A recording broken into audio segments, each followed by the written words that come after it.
Taylor McHargue, CBS and ESPN college football analyst, joins us on Wednesdays, and he's with us with Craig and Paul, David Smoke. And Taylor, thank you very much. We showed the tweet that you had from yesterday after the standings were released. Your overall thoughts of what you saw, anything in particular that, like, I don't like that, or who's not being given enough credit and who is giving too much credit? I think it's clear, SMU, and I know there's already been a lot made, but SMU and their frustrations, I think it's interesting that they, number one, were behind Boise State. But that, to me, was sort of the biggest surprise. I think if you look at sort of the teams that have a couple losses already, I think about Georgia, Alabama, it's positioning, and this is about what we expected with the rankings in large part, for the SEC and the Big Ten to be fighting for 3, maybe 4 teams. And then for the ACC and the Big 12, looks like likely 1 team getting in for each of those. And then you've got the group of 5 representative that looking more and more like that's either going to be Boise State or the winner of the American between Army and potentially even Tulane on the outside looking in. But I thought SMU, I heard this earlier on Sirius Radio, and I'm going to steal this. Think about Penn State, and what is their best win? That's probably Illinois. If you ask, what is SMU's best win? Well, it's probably on the road at Louisville. But I think SMU is not given the credit for the close wins that they've had in the ACC, and I think it just speaks to the committee not giving a ton of respect to that conference as a whole, top down. But even a week ago for SMU, how they beat Pitt, that game was not close until the score ends up looking like it was close late, but it really wasn't. And so I tweeted it, like you mentioned, that will sort itself out as the season goes along. And for the ACC, I think its best case scenario is for SMU is you got to win out, because if they end up with 2 losses, even if BYU ends up winning the Big 12, I don't see a 2-loss SMU getting into the playoff. Taylor, your thoughts on what right now is, speaking of SMU potentially in the ACC title game against a Miami team that is very vulnerable on defense. Now, they've got Houdini at quarterback and Cam Ward, that's for sure, but they've been warding off a loss like this to Georgia Tech for a couple weeks, and it finally jumped up and bit them. Yeah, some issues certainly on the defensive side, there's no doubt, but I would focus more on the offensive side with Cam Ward and for all the wonderful things that he does off script. The issues that he presents with ball security, I think that's what you saw catch up with them last week against Georgia Tech. There were a couple opportunities earlier in the season where it looks like that may have caught up with them as well. Think about the miracle that they had against Virginia Tech. They should have lost to Cal early in the year, and that's a Cal team that's going to be towards the bottom of the ACC. So it felt like this was a long time coming. Cam Ward, for as great as he is, it seems like more and more getting to his second read and getting to the off-script play almost immediately. Instead of what looks like working through a progression, it's starting to feel more and more like he is trying to, I'm going to wait until the pass rush gets by me or it collapses. And that's where he does a ton of his damage is off-script, but defenses are getting wise to that. And we talked about this on our broadcast against Washington State, where John Mateer for Washington State is doing a lot of the same things that Cam Ward is doing and makes so much happen off script. Defenses are getting much better about what they call creating the cage around the quarterback, not letting pass rushers get too far upfield, keeping everything in front of them and having sticky coverage on the back end. And that's how you create takeaways. And Georgia Tech did a great job of that. And Miami's in the same boat as SMU to me. Another loss, and I think they're out of the playoff. If they win out, obviously, they're in and they get a bye. Does Georgia have to lose by 50 for it to count like everybody else's losses? And what were your thoughts on their 18-point loss to Ole Miss on Saturday? A big win for Lane Kiffin and that program. Yeah, huge for Ole Miss, and got them right back in the mix as a 2-loss team that I think, assuming they win out, which they should with what they have left on the schedule, I think Ole Miss is in. I think they'll be likely going on the road. I don't think they'll host, but I think they're in if they win out. For Georgia, the challenge for Georgia is, I think, to this point of the season, you guys may disagree, but I think their win at Texas is the most impressive win in all of college football this season. How they did it on the road, how they dominated as a defense, that to me was, again, it's the most impressive win for a single game that I've seen all season. But the problem is it's been a little bit of Jekyll and Hyde.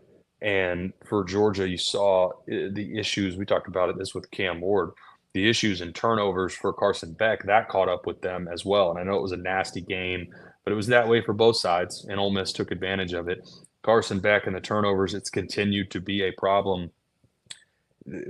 On the flip side, though, if you're a Georgia fan, they've got another opportunity, and they get them at home, but now they're playing a very good top 10 Tennessee team. If they win that game, in terms of the wins, there's not a team that has a more impressive resume, in my opinion, for quality wins, but you've also got 2 losses there as well. So I know ESPN already starting to, a couple people I've seen position that even a 3-loss Georgia team should potentially be in. I disagree with that because now you're starting to get into quality losses, and I don't want to put too much stock in that. I think a 3-loss any team, that should be automatically, for the most part. I think we can all, in my opinion, we should be able to say that that team should not be in the playoff, especially with the quality that we have around the country in college football. But it's coming down to, it's interesting out of the Big Ten that their ranked teams are all in the top 5, 4 out of the top 5, but then there's no one else ranked behind them. So it's very top heavy for the Big Ten, where the SEC is this sort of quality spread where there's not a real dominant team this year, and they're all taking turns beating one another. Yeah, I saw your response to the Heather Dinich with McAfee. We even brought that up yesterday about no thank you. Already positioning the possibility of a 3-loss team. Hey, they're not all the same, right? They're setting that up. They're setting the table. And I disagree with it because if Georgia were to lose again, and I don't think they will, I think they win at home against Tennessee, and it'll be interesting to see how this plays out down the stretch and who ends up being in the SEC championship. I think they've got a tough path to get there now.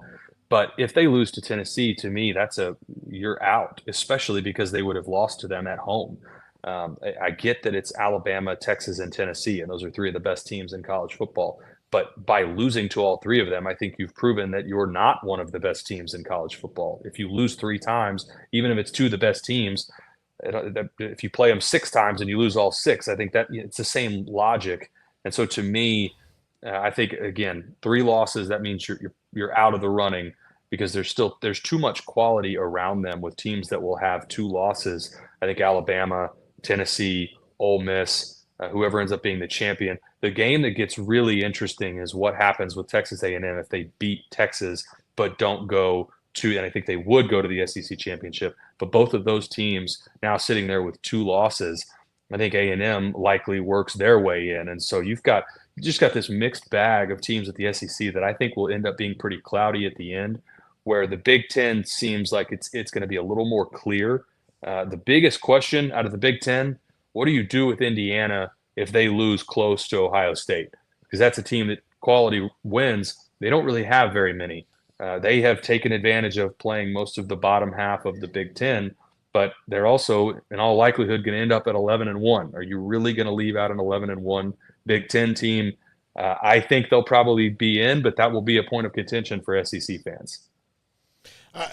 Taylor, Notre Dame is probably going to find their way into this thing. Now, they do have to beat Army. Do you think if Army beats Notre Dame, that can be the thing that catapults them in? I think I tweeted this as well. We're spending a lot of time talking about my Twitter. I'm sorry about that. For a guy that doesn't have a huge Twitter following, I'm sorry I keep bringing that up. But if Army wins out and they have a win on the road, or I guess it's a neutral site against Notre Dame, I don't care what happens. If Boise State wins out and you have both of those teams with Boise's only loss being close at Oregon and Army goes undefeated with a win against Notre Dame, those 2 teams should be in the playoff. Now, is that going to happen? Probably not. I think one of those teams will be on the outside looking in. It's probably Army, just with where Boise State and the respect that they have and that Ashton Genty's got. He's in the Heisman mix. I think it's a lot easier to keep Boise where they're at, especially just given how they looked against Oregon.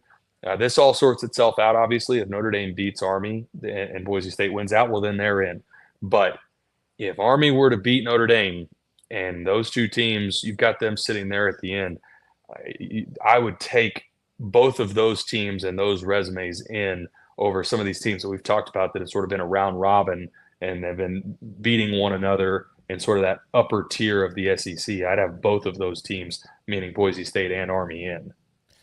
Taylor, it was late at night on Saturday. Did you get a chance to catch the end of BYU Utah, either live or after the fact? And your thoughts on what you saw whenever you saw it, and this magical ride for the Cougars just continues on while this nightmare for Utah just seemingly never ends. I know. So my reaction, the athletic director, I thought definitely over his skis on that reaction. I think you have to be able to, as the face of that entire program, be a little more measured. But I think it's really important for everybody to remember that is as heated, and it doesn't get the national attention that I think it deserves, but that is one of the most heated rivalries in college football. Those two teams hate each other at the same level that Auburn and Alabama do, that Texas and A&M do, Texas and Oklahoma, Ohio State, Michigan. Whatever rivalry you want to throw out there, those two fan bases despise one another. And when it comes down to a call that I thought it really wasn't that close of a call. It was a hold. He gets pulled down. There's a clear jersey grab. It impedes his ability to run the route. And I get it's in a difficult spot late in the game that you could – and sometimes you see that go one way or the other. But to me, regardless of the situation, that looked like a hold. And it also ended up being they're still on the 20-yard line. It wasn't like that's the call that put them in field position to kick the field goal. So for BYU – they still had to drive another 55, 60 yards to get into field goal range. Utah, I thought, lost their composure in that spot. But I just go back to the intensity of that rivalry. I think this shed a little extra light on it than it typically gets. And you said it exactly right. For BYU, this crazy ride continues. And as Iowa State falls again, Colorado had a big win against Texas Tech. Starting to get this, feels like a more clear picture where it looks like we're headed towards a BYU Colorado Big 12 championship for two teams that I don't think anybody expected to be in this spot when we looked at preseason rankings in August. Taylor, thank you. What game do you have? We are headed to some CUSA action. We've got La Tech and Western Kentucky. So Western Kentucky still undefeated in CUSA. So looking forward to getting to Bowling Green, Kentucky tomorrow night. Thank you for your time as always, buddy. Good to see you and hear from you, Taylor McHargue, CBS, ESPN College Football Broadcast.